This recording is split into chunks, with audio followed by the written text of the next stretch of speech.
लक्ष्मी नारायण भगवान की जय। रामचंद्र भगवान की जय। पवन सुत हनुमान की जय। कृष्णचंद्र भगवान की जय। परम पिता परमात्मा का ध्यान करना हो या सुमिरन करना हो तो शास्त्रों में लिखा है कि मन को स्थिर करना है, और मन स्थिर होता नहीं है।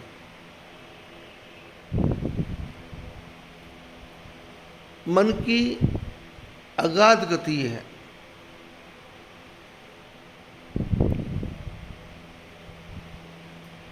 मोटर की एवरेज है 200 किलोमीटर चलना,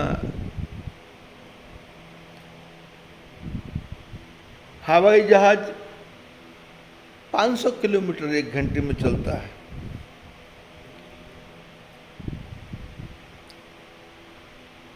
प्रकाश की गति भी है। सूर्य से जो किरणें हैं वो धरती पे कितने देर में आती हैं। चंद्रमा की भी गति है कि कितनी देर में चंद्रमा की किरणें धरती पे आती हैं। हवा की भी गति है।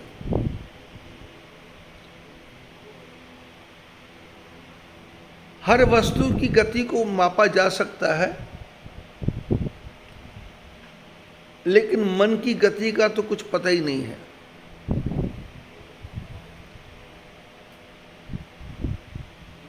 ये 1 मिनट में ब्रह्मा के पास चला जाता है, 1 सेकंड में विष्णु के पास चला जाता है, 1 सेकंड में कलकत्ता पहुंच जाता है। अगाध गति। और मन एवं मनुष्याणाम कारणम बंध मोक्षयो। मनुष्य के बंधन का कारण भी मन ही है, और मनुष्य के मोक्ष का कारण भी मन ही है। और संतों ने कहा मन के हारे हार है, मन के जीते जीत। यदि मन हार गया तो आदमी हार जाता है, और यदि मन जीत गया तो फिर जीत निश्चित है।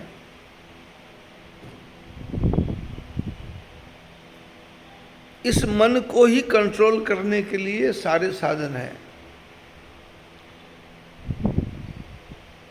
चाहे वो योग हो, चाहे वो ध्यान हो, चाहे वो ज्ञान हो, चाहे वो शिक्षा हो, चाहे वो दीक्षा हो, चाहे वो गुरु मंत्र हो।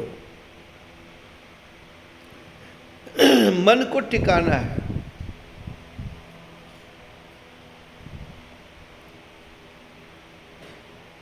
संसार से भागना नहीं है, संसार में रह करके जागना है।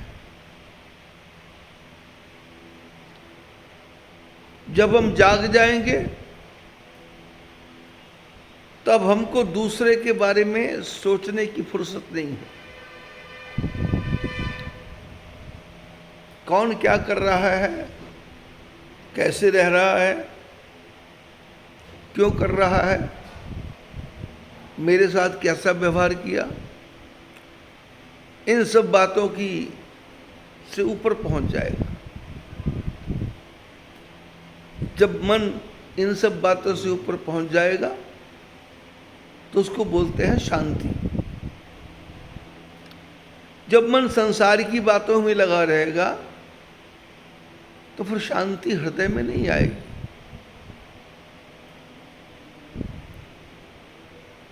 इस शांति की प्राप्ति के लिए ही रामायण है, धर्म ग्रंथ हैं, पुराण हैं, उपनिषद हैं, वेद हैं, शास्त्र हैं।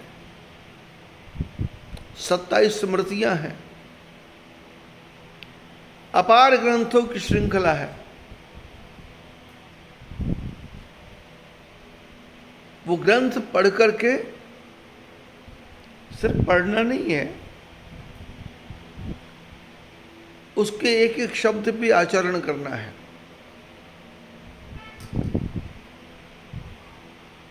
विश्वामित्र जी राम लक्ष्मण को लेकर के जा रहे हैं कि एक एक शब्द का अर्थ बता रहे हैं, अहिल्या का उद्धार करके बता रहे हैं, ताड़का का वध करके बता रहे हैं, सुबाहु को मार के बता रहे हैं, मारीचिस को 100 योजन पार करके बता रहे हैं, सब प्रैक्टिकल करके दिखा रहे हैं। रामायण की यात्रा शांति की यात्रा है। पूरी कथा में परिवार का ही वर्णन है कि परिवार में कैसे झंझट पैदा होते हैं, परिवार में कैसे विरोध पैदा होता, परिवार में कैसे फ्रैक्शन पैदा होता, धन के लिए, संपत्ति के लिए, परिवार के लिए, पुत्रों के लिए। माताएं क्या करती, पत्नियां क्या करती, पिता क्या करता, पति क्या करता, और फिर पुत्र आगे क्या करते। इसी प्रकार की कथा रामायण है।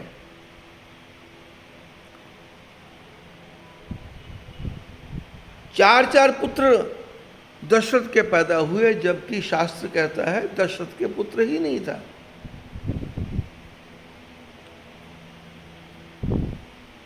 एक बार दशरथ के मन में विचार आया कि मेरे मन में, मेरे परिवार में कोई पुत्र नहीं, संतान नहीं है, 3 पत्नियां हैं। तो गुरु जी के आश्रम में गए, गुरु जी के आश्रम में, और निज दुख सुख सब गुरु ही सुनावा। वशिष्ठ महाराज के आश्रम में गए और वहाँ जाके अपना सारा सुख भी सुनाया, सारा दुख भी सुनाया। गुरु जी ने कहा तुम चाहते क्या हो? बोले बस मैं एक संतान चाहता हूँ। वशिष्ठ महाराज ने कहा कि संतान तो तुम्हारी किस्मत में है, तुम्हारे भाग्य में संतान तो है, लेकिन मैं नहीं दे सकता। फिर कौन दे सकता है? श्रृंगी ऋषि ही वशिष्ठ बुलावा, पुत्र काम शुभ यज्ञ करावा। श्रृंगी ऋषि को बुलाया, पुत्र कामेष्टि यज्ञ कराया। यज्ञ भगवान प्रकट हुए, खीर दी और राजा को आज्ञा की कि ये अपनी, वशिष्ठ महाराज ने, श्रृंगी ऋषि ने कहा ये रानियों को बांट दो। ये है भी भांति देहु नृपजाई, यथा योग यही भांति बनाई। इसको बांट दो जैसा तुमको योग्य लगता है, जैसा तुमको अच्छा लगता है, किसको कितना बांटना है। दशरथ ने आधी कौशल्या को दे दिया, आधी के 2 भाग किए, 1 भाग सुमित्रा को दे दिया, कैकेयी को दे दिया, और आधे के 2 भाग किए। अब इसका क्या करें? तो इसने कौशल्या को और कैकेयी को दोनों को दे दिया, और दोनों उठा के सुमित्रा को दे दिया। 4 पुत्र पैदा हो गए यज्ञ भगवान की कृपा से।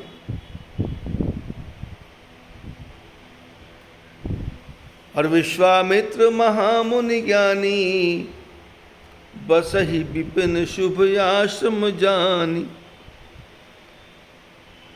विश्वामित्र महामुनि थे, ज्ञानी थे, जंगल में वास करते थे।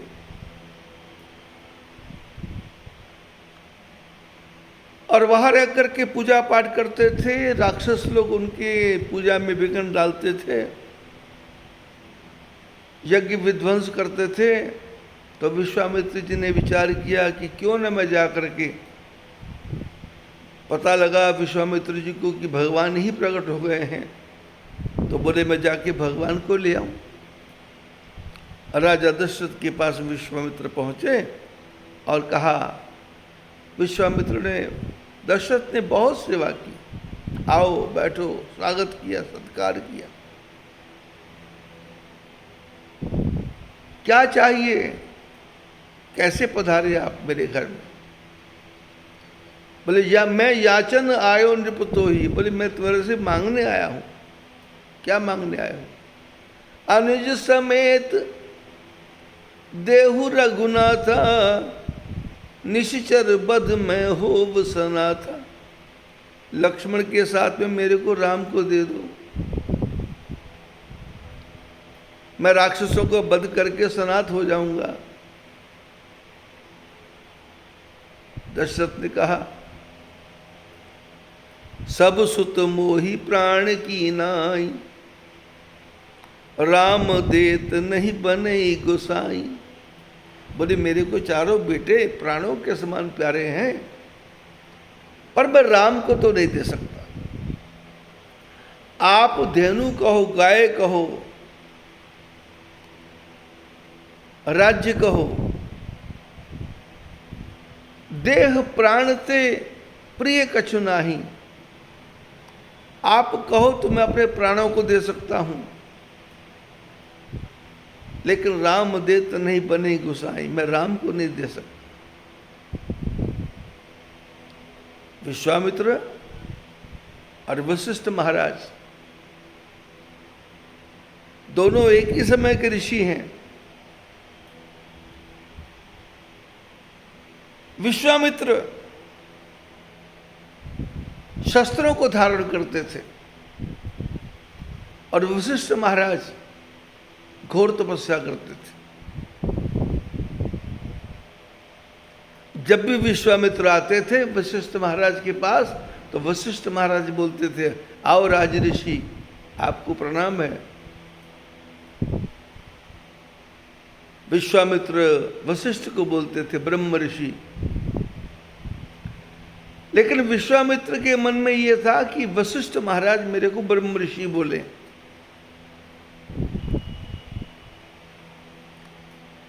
वशिष्ठ महाराज कभी विश्वामित्र को ब्रह्म ऋषि नहीं बोले।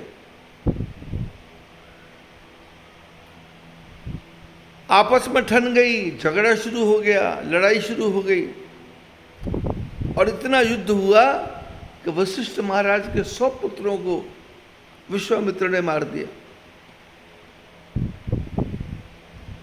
सिर्फ इस कारण कि मेरे को ब्रह्म ऋषि बोले। पर वशिष्ठ महाराज ने ब्रह्म ऋषि नहीं बोला। एक दिन विश्वामित्र के मन में आया कि वशिष्ठ को ही मार देता हूं।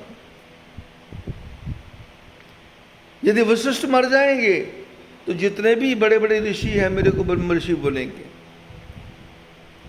रात के अंधेरे में कुटिया के पीछे आके विश्वामित्र छुप गए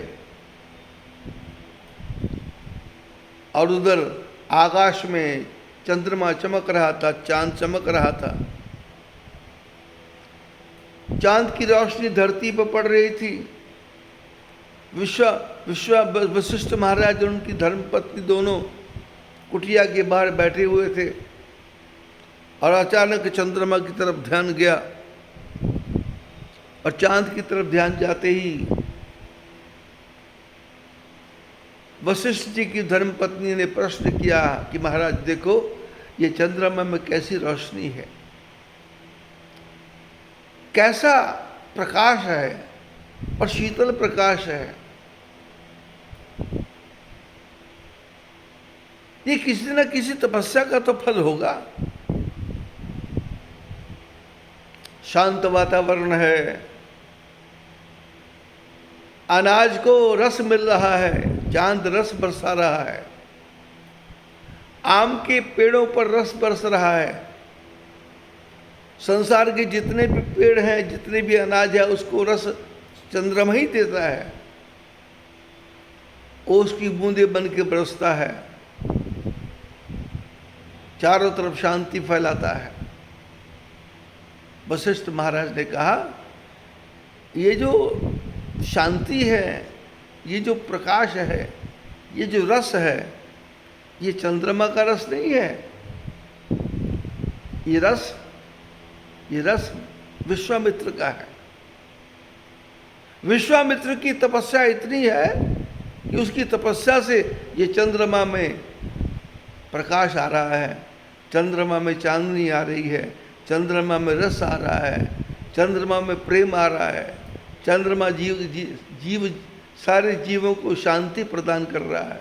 लोग सब शांत हैं, सब सोए हुए हैं, सब आनंद में हैं। कुटिया पीठ के पीछे विश्वामित्र जी बैठे बैठे सुन रहे थे कि वशिष्ठ महाराज के 100 पुत्रों को मैंने मार दिया, पर ये पुत्रों के शोक को तो करते ही नहीं है, उल्टा मेरी बड़ाई कर रहे हैं। विश्वामित्र कुटिया के पीछे से बाहर निकले और आकर के वशिष्ठ महाराज के चरणों में दंडवत प्रणाम किया। जो अपने शस्त्र अस्त्र थे वो पीछे कुटिया के पीछे छोड़ आए और खाली हाथ आए, और खाली हाथ आकर के चरणों में प्रणाम किया। और जैसे ही चरणों में प्रणाम किया, वशिष्ठ महाराज बोले, आओ ब्रह्म ऋषि, आपको प्रणाम है। ब्रह्म ऋषि सुनते ही विश्वामित्र के तो कान खुल गए। अरे मैंने जिसके 100 पुत्रों को मार दिया, मैंने इतना अपराध किया, यदि ये पहले मेरे को ब्रह्म ऋषि बोल देते तो क्या नुकसान था। तो इन्होंने बैठ के हाथ जोड़ के प्रार्थना की, महात्मा जी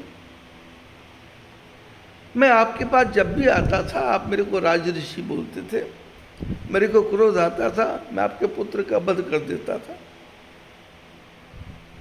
पर आज मैंने अपने कानों से सुना कि आपके मन में मेरे प्रति कोई भी विरोध नहीं है। चंद्रमा चमक रहा था, उसकी रोशनी को देख करके आपकी धर्मपत्नी ने कहा, तो आपने व्याख्या की, ये जो प्रकाश है विश्वामित्र की तपस्या का प्रकाश है। मैं तो कुछ और ही करने आया था, पर मैं आपके चरणों में आया, आपने आते ही मेरे को ब्रह्म ऋषि बोला, पहले ही बोल देते। तो वशिष्ठ बोले, बेटे ब्रह्म ऋषि महात्मा, आज आप सारे शस्त्रों का त्याग करके आए हो। आप जब भी आते थे शस्त्र लेकर के आते थे, तो जो शस्त्र लेकर के आए वो राज ऋषि, जो शस्त्रों का त्याग करके आए वो ब्रह्म ऋषि। आज आप ब्रह्म ऋषि हैं। शास्त्रों में कहा गया वशिष्ठ और विश्वामित्र की बहुत बड़ी भारी दुश्मनी थी, लेकिन आज दशरथ की सभा में विश्वामित्र राम लक्ष्मण को मांगने आए हैं। दशरथ कहता है, राम देत नहीं बने गोसाई, राम को नहीं दे सकता, सब सुत मोहि प्राण के नाहि। आप धेनु मांगो, पैसा मांगो, धन मांगो, दौलत मांगो, देह प्राण ते प्रिय कछु नाही। मेरी देह मांग लो, मेरा आधा राज मांग लो, लेकिन मैं राम को नहीं दे सकता। वशिष्ठ महाराज ने सुना कि विश्वामित्र कहते हैं कि मैंने यज्ञ की रक्षा करनी है, 2 पुत्र चाहिए। दशरथ महाराज को वशिष्ठ एक तरफ ले गए और बोले कि आज से कई साल पहले तुम्हारे पास पुत्र था क्या? बोले नहीं। कितने पुत्र थे? बोले कोई नहीं। बोले अब कितने हैं? बोले 4। बोले ये 4 पुत्र कहाँ से आए? बोले यज्ञ किया था। बोले किसकी कृपा से आए? बोले यज्ञ भगवान की कृपा से आए, श्रृंगी ऋषि भगवान की कृपा से आए, आपके आशीर्वाद से आए। बोले यज्ञ से 4 पुत्र मिले, और यज्ञ की रक्षा करने के लिए ये महात्मा 2 पुत्र मांग रहा है। तुम इस महात्मा को जानते नहीं हो, इसने मेरे 100 पुत्रों का वध किया था, पर मैंने इस पर कभी नहीं क्रोध किया। ये 2 मांग रहा है, 2 दे दे, नहीं तो मुसीबत आ सकती है। और यदि 2 दे देगा तो शायद ये 2 के 4 बना करके दे दे। वशिष्ठ महाराज ने तब वशिष्ठ बहुविधि समझावा। वशिष्ठ महाराज ने बहुत प्रकार से समझाया। जब समझाया तो दशरथ के मन में आया कि चलो 2 दे देता हूं। 2 को लेकर के विश्वामित्र जी जा रहे हैं और गंगा नदी के किनारे पहुंच गए। और गंगा नदी के किनारे पहुंचे तो गाधी सून सब कथा सुनाई, यही प्रकार सुरसरी में ही आई। विश्वामित्र जी ने सारी कथा सुनाई कि जिससे ये गंगा धरती पर आई। बोले सगर की तपस्या से, अंशुमान की तपस्या से, भागीरथ की तपस्या से गंगा धरती पर आई। और गंगा जब कनखल में पहुंची तो वहां पर सारे देवताओं ने आशीर्वाद दिया, गंगा जो भी तेरा दर्शन करेगा उसका मोक्ष होगा। और उस समय धरती पर गंगा मां की कृपा से गंगा ने ब्रह्मा विष्णु महेश को कहा कि आप तीनों देवताओं को धरती पर रहना पड़ेगा। तो गंगा मां की कृपा से शंकर भगवान केदारनाथ में रहे और नारायण भगवान बद्रीनाथ में रहे। तो चौथा धाम बना बद्रीनाथ। हमने पिछले सत्संगों में चर्चा की थी रामेश्वर, द्वारिका और जगन्नाथ धाम, 3 धाम। चौथा धाम बद्रीनाथ। पीछे छूट गया था केदारनाथ की यात्रा का वर्णन। केदारनाथ की यात्रा बहुत कठिन है। शास्त्रों में वर्णन है कि केदारनाथ में जाने से आदमी 5 पापों से मुक्त हो जाता है। महाभारत में कथा है, भीष्म पितामह बाणों की शैया पे सोए हुए थे।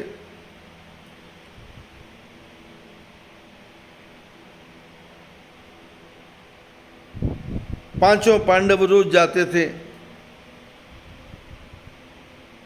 भीष्म पितामह के प्राण नहीं निकलते थे।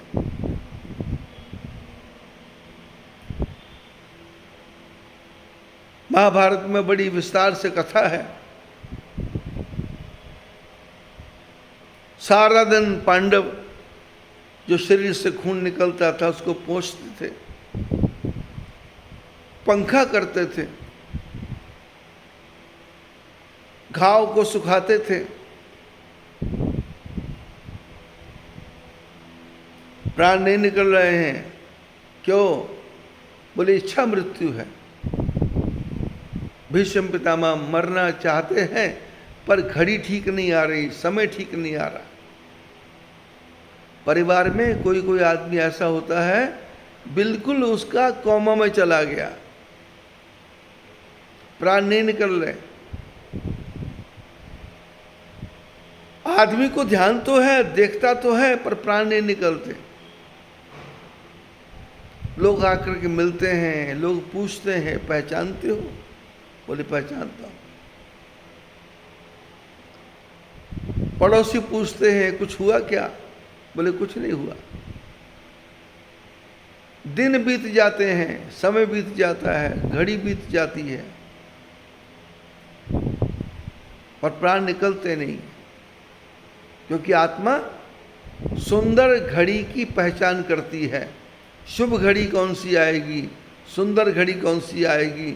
जिस घड़ी में मेरे प्राण निकले तो प्राण निकल करके परमात्मा के चरणों में समा जाएं, या मेरे को अच्छी योनि मिल जाए, या मेरे को एक अच्छा ठिकाना मिल जाए। लोग उसके लिए अनेकों प्रयत्न करते हैं, गीता का पाठ करते हैं, रामायण का पाठ करते हैं, श्लोक सुनाते हैं, विष्णु सहस्त्र नाम सुनाते हैं,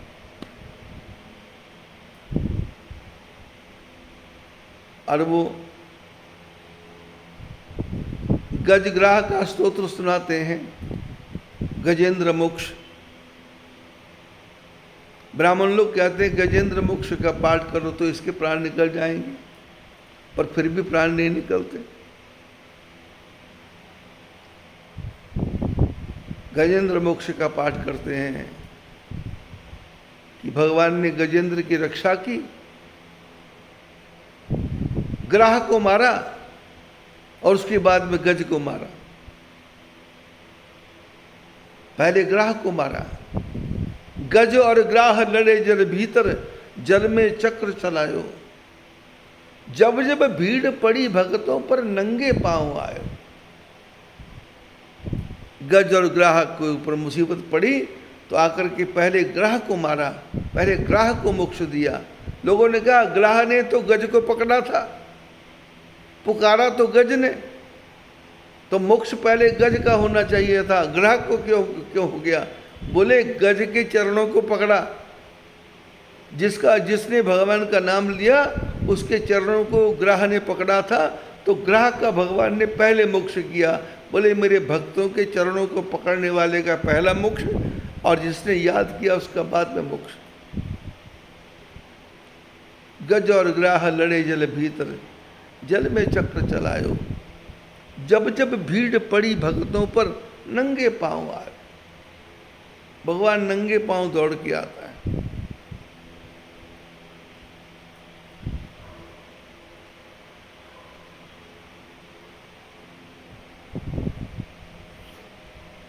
भीष्म पितामह बाणों की शैया पे पड़े हुए हैं, पांचों पांडव द्रौपदी के साथ जाते हैं, और भीष्म पितामह ज्ञान की बातें कर रहे हैं, भक्ति की बातें कर रहे हैं, ऊंची से ऊंची बातें कर रहे हैं। एक दिन द्रौपदी को हंसी आ गई किसी बात के ऊपर। जब हंसी तो सारे पांडवों ने द्रौपदी की तरफ देखा, हंसी वाली कोई बात थी नहीं। भीष्म पितामह नॉर्मल बातें कर रहे थे, ज्ञान की चर्चा कर रहे थे, लेकिन द्रौपदी हंस पड़ी। युधिष्ठिर ने द्रौपदी को पूछा कि कोई हंसने वाली तो बात हुई नहीं, तुम क्यों हंसी हो? भीष्म पितामह ने पूछा बेटी तुम क्यों हंसी हो? बोले प्रभु आप दादाजी हैं, आप ज्ञान की बातें कर रहे हो, कितनी ऊंची ऊंची बातें कर रहे हो। जब मेरी साड़ी खींची जा रही थी उस समय ये आपके ज्ञान की बातें कहाँ चली गई थी?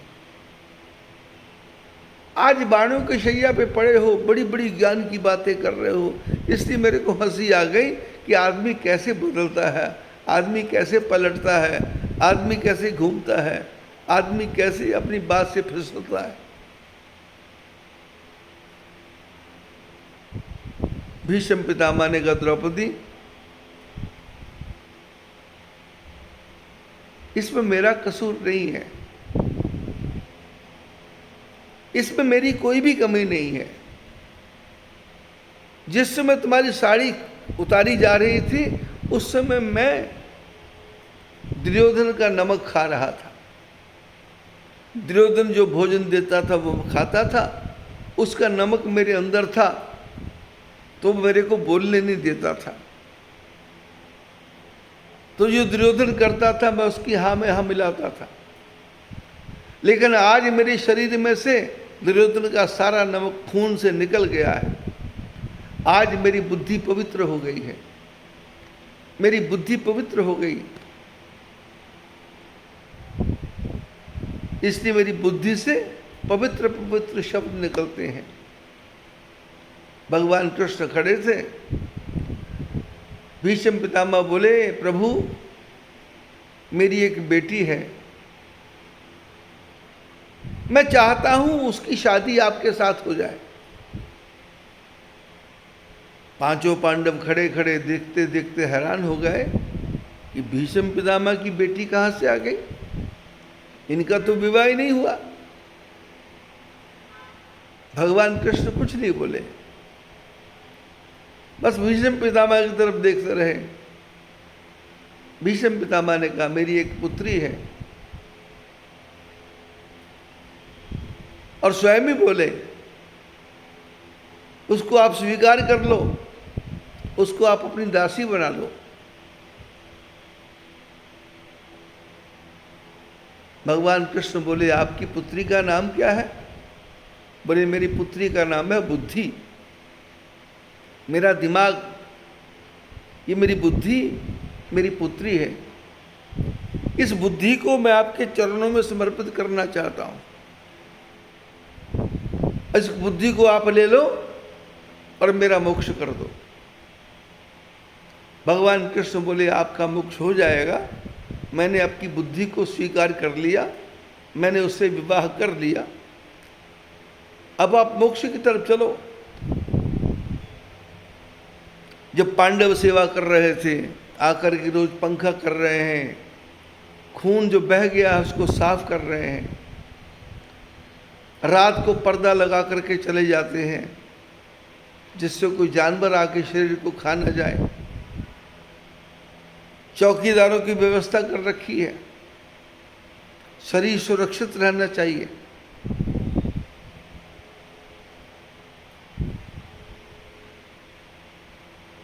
नित्य प्रति सत्संग होता है। एक दिन युधिष्ठिर ने भीष्म पितामह के चरणों में प्रणाम करके कहा, प्रभु आप जो ज्ञान दे रहे हैं उस ज्ञान से हमको पता लग रहा है कि संसार में मोक्ष होता है। आपके ज्ञान से पता लग रहा है आदमी की मुक्ति होती है, लेकिन आपकी बातें सुनते सुनते हमको ये विश्वास हो रहा है कि हमारा तो मोक्ष कभी हो ही नहीं सकता, हमको तो मुक्ति कभी मिल ही नहीं सकती। क्योंकि आप सत्संग सुनाते सुनाते कहते हो कि आदमी पाप करता है नरक में जाता है, पाप करता है नरक में जाता है। आपने कई बार चर्चा की है, और हमने तो इतना पाप किया है जिसका पता ही नहीं है। हमारे पाप का तो कोई हिसाब ही नहीं है।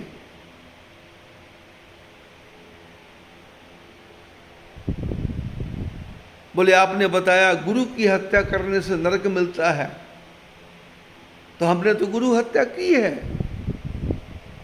और झूठ बोल के की है। आपने कहा ब्राह्मण की हत्या करने से पाप लगता है, तो हमने ब्राह्मण की हत्या भी की है।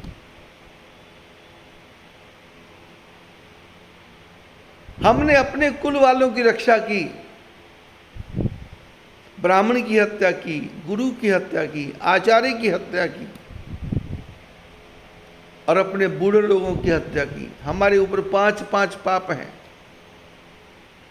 5 पाप हमने किए हैं, और 5 पाप घोर नरक में भेजने वाले हैं।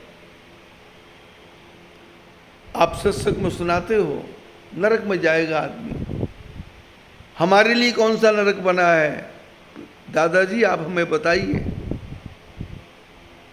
भीष्म पितामह बोले, पांडवों चिंता नहीं करना, तुम्हारे कुल में परीक्षित नाम का बच्चा पैदा होगा, उस परीक्षित को राजा बनाना, राजा बना करके अपनी पत्नी द्रौपदी के साथ में तुम 6 के 6 मिलकर के सीधा केदारनाथ की यात्रा करना। जब केदारनाथ में जाओगे तो वहां जाकर के तुमको मोक्ष की प्राप्ति हो जाएगी। शंकर भगवान धरती पर हैं, वो तुमको मोक्ष की प्राप्ति देंगे। 6 के 6 जाना, बिना अहंकार के जाना, सबको मोक्ष मिलेगा। 5 के 5 भाई अपने परीक्षित पौत्र को राजा बना करके चल पड़े केदारनाथ की तरफ।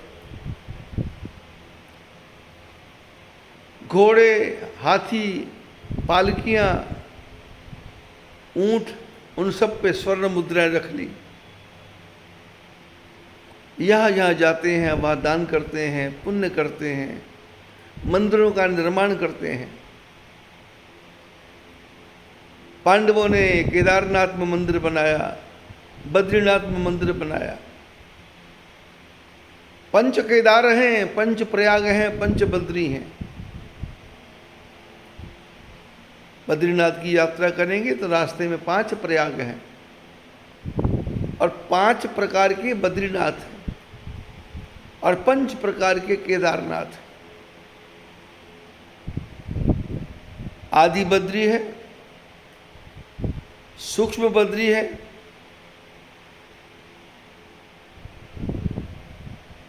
बद्री नारायण है, भविष्य बद्री है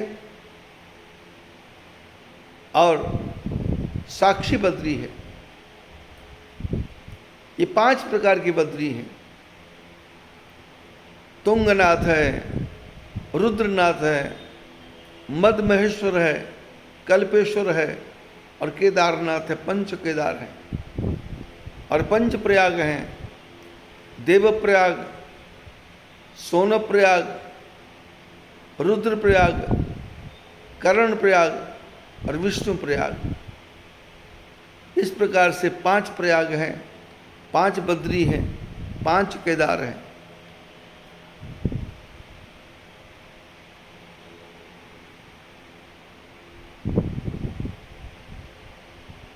उत्तराखंड को देवभूमि कहा गया। 365 तीर्थ हैं वहां पर। जब पैदल पैदल यात्रा करेंगे तो 365 तीर्थों का दर्शन होगा। उसके लिए कुमाऊं गढ़वाल दोनों घूमना पड़ेगा। 365 तीर्थों का दर्शन होगा। पांडव लोग चल पड़े तो पहले गुप्त काशी आई। गुप्त काशी में भगवान रहते थे, शंकर भगवान। पांडवों को देख के शंकर भगवान वहां से भाग गए क्योंकि पापी लोग आ रहे हैं। ये केदारनाथ पहुंच गए। ऋषियों महात्माओं से पूछा शंकर भगवान कहाँ हैं, तो ऋषियों ने कहा शंकर भगवान तो ऊपर केदारनाथ में चले गए। पांडव लोग केदारनाथ पहुंचे तो शंकर भगवान वहां से भी लुप्त हो गए।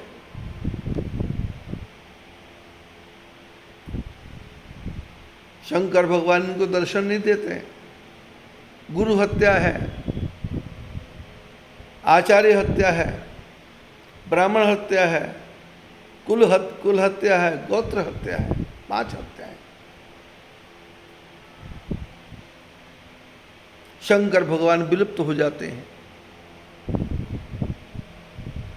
बहुत ढूंढा शंकर भगवान को, लेकिन शंकर भगवान तो मिलते ही नहीं। ऋषियों से, महापुरुषों से पूछा कि शंकर भगवान कहाँ हैं, तो महात्माओं ने कहा शंकर भगवान अब शंकर भगवान के रूप में नहीं है, भैंसे का रूप बना के रहते हैं।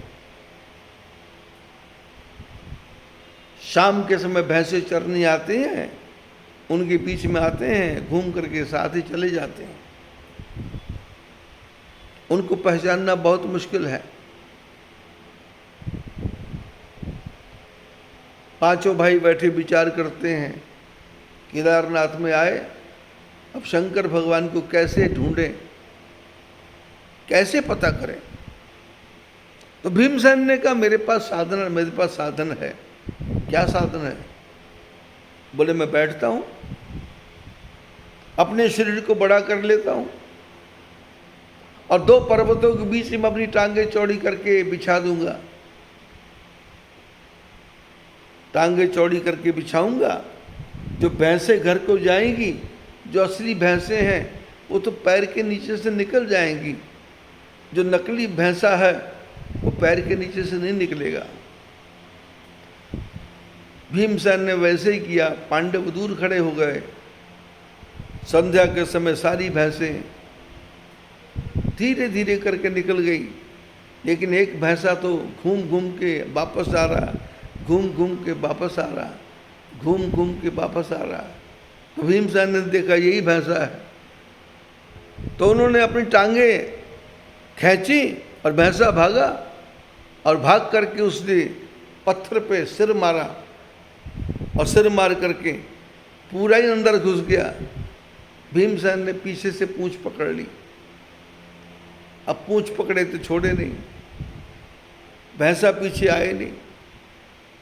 शास्त्रों में लिखा है उस समय भी जो भगवान केदारनाथ हैं उनका मस्तक पहुंच गया काठमांडू।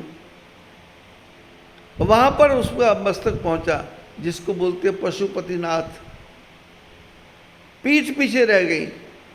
अब पीठ पीछे रह गई तो भीमसेन ने जैसे पशु को धोना हो या पशु को शांत करना हो तो उसको पीठ के पीछे थोड़ा थोड़ा हाथ से मालिश करते हैं, थोड़ा थोड़ा हाथ फिरते हैं। तो भीमसेन ने उस समय हाथ फिरा, हाथ फिरने से पूंछ वहीं अटक गई। पांचों पांडवों ने शंकर भगवान का आराधन किया, शंकर भगवान का अभिषेक किया, शंकर भगवान से प्रार्थना की, प्रभु हमारे ऊपर 5 पाप हैं। शंकर भगवान बोले मैं तुम्हारा मुंह देखना चाहता नहीं, पापियों का मुंह देखना चाहता नहीं, पर तुमने मेरी सेवा की है आके, तो मैं तुम्हारे पापों को तुमसे मोक्ष कर देता हूं। तुम 5 पापों से मुक्त हो गए। शास्त्र कहते हैं केदारनाथ का दर्शन करने से प्राणी हर प्रकार के पापों से मुक्त हो जाता है, और ये प्रैक्टिकल में होता है, हर यात्री के साथ होता है। केदारनाथ की महिमा है। जब केदारनाथ जाओ तो वहाँ केदारनाथ में जाकर के रात्रि को 7 बजे के बाद 100 में से 90 यात्री ऐसी बीमारी से परेशान होते हैं कि जैसे वॉमिट आने वाला हो, जैसे उल्टी आने वाली, जैसे चक्कर आने वाला हो, जैसे बेहोश आने वाला हो। आदमी तड़पता है, मुंह खोलता है, लंबी लंबी सांस लेता है, और जो साथ वाले उनको लगता है शायद इसके प्राण निकलने वाले हैं। शिव पुराण में लिखा है जब आदमी केदारनाथ में जाता है तो शंकर भगवान का दर्शन करता है। जो दर्शन करता है उसका मोक्ष होता है। लेकिन शंकर भगवान विचार करते हैं कि ये जो यात्री आया इसका तो मोक्ष हो गया, पर इस यात्री के गर्भ में जो मरे हुए बच्चे हैं, अबॉर्शन हो गया जिनका, जिनको इन्होंने मार दिया, उनका तो मोक्ष नहीं हुआ। यदि उनका मोक्ष नहीं होगा तो फिर इसका भी मोक्ष नहीं होगा। तो संध्या के समय आरती के बाद में शंकर भगवान अपने गणों को ऑर्डर देते हैं, आज्ञा देते हैं कि जाओ, ऐसे यात्री हैं जिन्होंने ऐसे ऐसे कुकर्म कर रखे हैं, उनके कान के रास्ते, नाक के रास्ते, मुंह के रास्ते उनके पेट में घुसो, और घुस करके उनके गर्भ में जो बच्चे मरे हैं उन आत्माओं को मोक्ष की तरफ लेकर के जाओ। शंकर भगवान की आज्ञा से भगवान के गण कान के रास्ते, मुंह के रास्ते अंदर जाते हैं। श्वास की नली बंद हो जाती है, लंबी लंबी श्वास लेने लगता है। ऐसा लगता है जैसे कुछ शरीर में से निकल रहा है। वो निकल नहीं रहा कुछ भी, वो तो जो आत्माएं हमारे साथ में जन्म जन्म से चिपकी हुई थी, जो बार बार पैदा हो रही थी, बार बार मर रही थी, बार बार पैदा हो रही थी, बार बार मर रही थी, उन एक एक आत्माओं को मुंह खोल करके शंकर भगवान के दूत बाहर निकालते हैं। उस समय कोई आदमी को कॉफ़ी पिलाता है, कोई पानी पिलाता है, कोई ठंडा ला के पिलाता है, कोई गर्म ला के पिलाता है, कोई नींबू पानी पिलाता है, लेकिन आराम नहीं आता। 11 बजे तक यही दशा चलती है। 11 बजे तक कोई सोचता है ठंड चढ़ गई, कोई सोचता है ठंड लग गई, कोई सोचता है ऑक्सीजन कम हो गया, कोई 1 ब्लैंकेट देता है, कोई 2 ब्लैंकेट देता है, कोई 3 ब्लैंकेट देता है, कोई पैरों को मल रहा है, कोई हाथ को मल रहा है, कुछ भी नहीं होगा। रात के 11 बजे वो जितने भी बच्चे मरे हैं उन सबको देवदूत गण निकाल करके शंकर जी के चरणों में अर्पित कर देते हैं।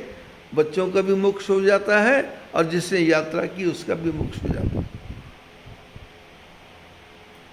केदारनाथ के ऊपर थोड़ा सा जाएंगे, आधा किलोमीटर, तो वहां पितृकुंड है, वहां यात्री को जाना चाहिए। उस पितृकुंड में जाकर के हमारे पितरों का मोक्ष होता है।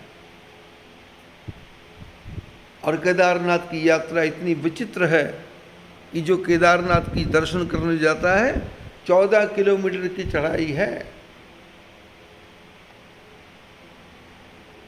पैदल वाला भी दुखी है, घोड़े पे बैठने वाला भी दुखी है,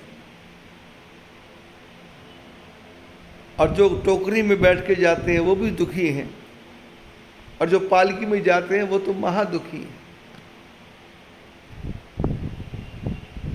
14 किलोमीटर लंबी यात्रा, आदमी पहली बार जाता है, 1 किलोमीटर में ही प्राण निकलने लग जाते हैं। ऊपर से लोग आ रहे हैं, ये हर एक से पूछता है कितने किलोमीटर बाकी, बोले 13 किलोमीटर। कितने किलोमीटर बाकी, बोले 12 किलोमीटर। कितने किलोमीटर बाकी, 10 किलोमीटर। मन में तो आता है कि वापस चले, पर वापस कहाँ जाए, चाबी तो नहीं है, चाबी तो आगे ले गया आदमी। पति पत्नी यात्रा करते हैं, उनका आपस में झगड़ा हो जाता है। पति बोलता तू मेरे को लेकर के आई यात्रा में जबरदस्ती, मैं तो आना नहीं चाहता था, मेरे को मारने को लाई क्या, सांस नहीं आ रही। पत्नी बोलती वापस चले जाओ, लौट जाओ, मरो। पति बोलता तू मर, वो बोलती तुम मर, झगड़ा होता। पत्नी सामान फेंक देती, बोले तुम ही जाओ यात्रा में। पति बेचारा सामान उठा के यात्रा में जाता है, पत्नी पीछे से धीरे धीरे आती। ये पीछे मुड़ मुड़ के देखता है, लोगों से पूछता है इस रंग की साड़ी वाली, ऐसे चप्पल पहनी कोई औरत देखी क्या? लोग बोलते देखी, आ रही है, चिंता मत करो। दोनों बद केदारनाथ पहुंचते। जो टोकरी में बैठ के जाता है उसका तो पूरा शरीर छिल जाता है, और जो घोड़े पे बैठ के जाता है उसकी पूरी टांगे वांगे हाथ बाल सब छिल जाते हैं। और जो पालकी पे बैठ के केदारनाथ जाता है उसको तो लगता है कि 4 आदमी लेके जा रहे हैं, अब मेरी अंतिम यात्रा है, 4 आदमी उठा कर नहीं जा रहे हैं। बहुत साल पहले मैं केदारनाथ गया था, 40 साल 42 साल पहले, शायद ज़्यादा पीछे। प्रातःकाल 5 बजे गौरीकुंड से निकले केदारनाथ की यात्रा में, तो मेरे साथ में 50 एक यात्री और भी थे, लोगों के और इधर उधर के। उनमें से एक यात्री पालकी में बैठा हुआ था सबसे आगे, 4 आदमी लेके जा रहे थे। मैं भी धीरे धीरे उनके साथ उन्हीं की स्पीड से चल रहा था, बाकी यात्री पीछे छूट गए। जो पालकी पे बैठा यात्री पहले ओम त्र्यंबकम यजामहे सुगंधिम पुष्टिवर्धनम उर्वारुकमिव बंधनान् मृत्युर्मुक्षीये मामृतात्, ऐसे मंत्र का जप कर रहा था। फिर आगे बढ़ते बढ़ते 2-3 किलोमीटर बाद नमः शिवाय, नमः शिवाय, नमः शिवाय, ओम नमः शिवाय, नमः शिवाय, नमः शिवाय, नमः शिवाय, ओम नमः शिवाय। फिर 5-6 किलोमीटर के बाद में उसने नया ही मंत्र शुरू कर दिया, राम नाम सत्य है, राम नाम सत्य है, राम नाम सत्य है। मैंने देखा ये आदमी क्या बोल रहा, अरे राम नाम सत्य है। अब मेरे दिमाग में आया कि शायद इसकी पालकी में कोई ऐसा आदमी होगा जो मरा हुआ है, इसलिए ये बोल रहा राम नाम सत्य। वहाँ रामबाड़ा जगह है, 6 बज गए थे, 6:15 बज गए थे, चलते चलते शायद 6:30 बज गए थे। थोड़ी थोड़ी प्रकाश हो गया था। चाय की दुकान वालों ने चाय सजा दी थी। मैं पालकी से थोड़ा आगे हो गया था तो दुकानदार के नौकर ने आवाज़ लगाई, बाबा जी चाय पी लो। मैंने कहा भाई चाय तो पी लें, पर मेरे पास तो पैसा नहीं है। बोले कोई बात नहीं, आ जाओ। कोई भी ग्राहक नहीं था। उस समय कुर्सियाँ वुर्सियाँ तो थी नहीं, पत्थर पड़े हुए थे जगह पे। तो एक लास्ट में पत्थर जो था, मैंने कहा शायद कोई आदमी आएगा, बैठ जाएगा। आखिर वाले पत्थर पे जाके बैठ गया। और उसने उस समय गिलास कांच के नहीं थे, पीतल के गिलास थे, बड़ा सा गिलास, आधा किलो का गिलास। उसने भर के चाय ले आया और मेरे सामने ला के रख दी। अब मैंने उस पीतल के गिलास को पकड़ा तो गिलास गर्म। अब मेरे में हिम्मत भी नहीं हो रही कि फ्री में ही चाय पिला रहा है, तो कुछ बोलूं। तो मैंने सिर्फ इतना ही बोला, मैंने कहा बेटे सुनो। बोले हाँ जी बोलो। मैंने कहा चाय थोड़ी कम कर लो। बोले नहीं नहीं पी जाओ, आप पी जाओ। मैंने कहा तुम्हारे मालिक का नुकसान हो जाएगा। बोले मेरे मालिक का कोई नुकसान नहीं होने वाला। मैंने कहा क्यों? बोले ये रात की बची हुई चाय थी, हमने फेंकनी थी, आप पी जाओ। अब मेरे पास में एक छोटा सा रुमाल था, मैंने गिलास के चारों तरफ लपेटा और लपेट के उसकी जो 2 सिरे थे उसका कप सा बनाया और कप बना करके वो रात की चाय गटागट करके पी गया। मैं चाय पी ही रहा था, इतनी में पालकी वाले आ गए। तो जो नौकर थे उन्होंने कहा बाबूजी हम चाय पी लें क्या? उसने कहा ठीक है उतारो नीचे, उतारा नीचे। ऑर्डर हुआ 4 कप चाय, 5 कप चाय बना दो। चाय बन गई। मैं चाय धीरे धीरे पीने लग गया। इतने में जो पालकी में बैठा हुआ था वो आदमी मेरे पास ही आके बैठ गया।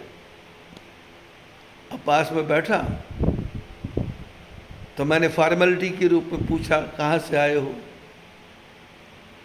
कितने लोग आए हैं, कब यात्रा शुरू हुई है, कहाँ कहाँ घूम के आए। तो उसने कहा मैं चूरू राजस्थान से आया हूँ और मेरे साथ में 50 यात्री और भी हैं। मैंने कहा आप पालकी पे बैठ के बहुत अच्छे अच्छे मंत्र जप कर रहे थे, त्र्यंबकम यजामहे सुगंधिम पुष्टिवर्धनम, बहुत आनंद आ रहा था। बोले भगवान का नाम है, लेना चाहिए। मैंने उसके बाद आपने ओम नमः शिवाय, ओम नमः शिवाय, ओम नमः शिवाय कहना शुरू किया। बोले जी भगवान का नाम है, लेना चाहिए। मैंने कहा बाद में पता नहीं आप कौन सा मंत्र जप कर रहे थे, मेरे को ठीक से सुनाई नहीं दे रहा था। बोले जी मैं बोल रहा था राम नाम सत्य है। मैंने कहा क्या बोल रहे थे? बोले राम नाम सत्य है। मैंने कहा क्यों, आपकी पालकी में कोई मर गया है क्या? बोले नहीं मरा नहीं। तो मैंने कहा राम नाम सत्य कब बोला जाता है राजस्थान में? बोले उस समय बोला जाता है जब कोई मर जाए। तो मैंने कहा आप तो जिंदा हो। बोले आपको जिंदा लग रहा है पर मैं जिंदा नहीं हूँ। मैंने कहा क्यों? बोले पालकी में बैठा हूँ, 4 आदमी लेके जा रहे हैं और जब पालकी में बाईं तरफ देखता हूँ तो नीचे 2000 फुट नीचे खड्डा है। और पालकी के बाईं तरफ देखता हूँ तो 500 फुट खड्डा है, और मेरा मन ऐसे धड़कता है कि ये 4 आदमी लेके जा रहे हैं। यदि इसमें से किसी एक का पैर भी स्लिप हो गया तो मैं पता नहीं 2000 फुट नीचे जाऊंगा कि 500 फुट जाऊंगा। शरीर के कितने टुकड़े होंगे पता नहीं चलेगा, और मेरे बाद में राम नाम सत्य बोलने वाले मेरे पीछे आएंगे भी नहीं आएंगे। इसलिए मैं अपने आप ही बोलता जा रहा हूँ, राम नाम सत्य है, राम नाम सत्य है, राम नाम सत्य है, राम नाम सत्य है। इतनी कठिन यात्रा है। पालकी वाला भी सुखी नहीं है, कोई भी सुखी नहीं। शंकर भगवान की यात्रा का महत्व ऐसा है, 50 आदमी एक गांव के इकट्ठे होकर यात्रा करेंगे, शंकर भगवान सबको अलग अलग कर देते, बच्चों को भी अलग कर देते, माता पिता को भी अलग अलग कर देते, पति पत्नी को भी अलग अलग कर देते, पड़ोसी पड़ोसी को भी अलग अलग कर देते। शंकर भगवान कहते हैं मैंने बुलाया है, मैं अपने आप लेके जाऊंगा। आदमी रास्ता भूलता नहीं है। 14 किलोमीटर में पानी की प्यास लगती है तो पानी पिलाने वाला कोई ना कोई आ जाता है। बरसात होती है तो कोई ना कोई पन्नी देने वाला आ जाता है, छाता देने वाला आ जाता है। भूख लगती है तो कोई ना कोई खिलाने वाला आ जाता है। शंकर की यात्रा इतनी विचित्र है। शंकर भगवान कहते हैं तुमने नहीं बुलाया, मैंने बुलाया है, मैं लेकर के जाऊंगा, मैं पहुंचाऊंगा। शंकर भगवान ऐसे यात्रा करवाते जैसे माँ अपने बच्चे को अपनी गोद में लेके जा रही है। शंकर भगवान अपने धाम में पहुंचाते हैं। वहां जाकर के शिवलिंग का दर्शन होता है। शिवलिंग के दर्शन के ऊपर देसी घी और चने की दाल, भैंसे को चने की दाल बहुत प्यारी है, उस चने की दाल को चढ़ाते हैं और देसी घी से भैंसे के शरीर के पीछे की पीठ पे उसको घी लगा करके मालिश करते हैं, जिससे वो भैंसा प्रसन्न हो। और पंडित लोग मंत्र पढ़ते हैं, उपनिषदों के मंत्र पढ़ते हैं, वेदों के मंत्र पढ़ते हैं, भगवान का आवाहन करते हैं और पूरा अनुष्ठान होता है।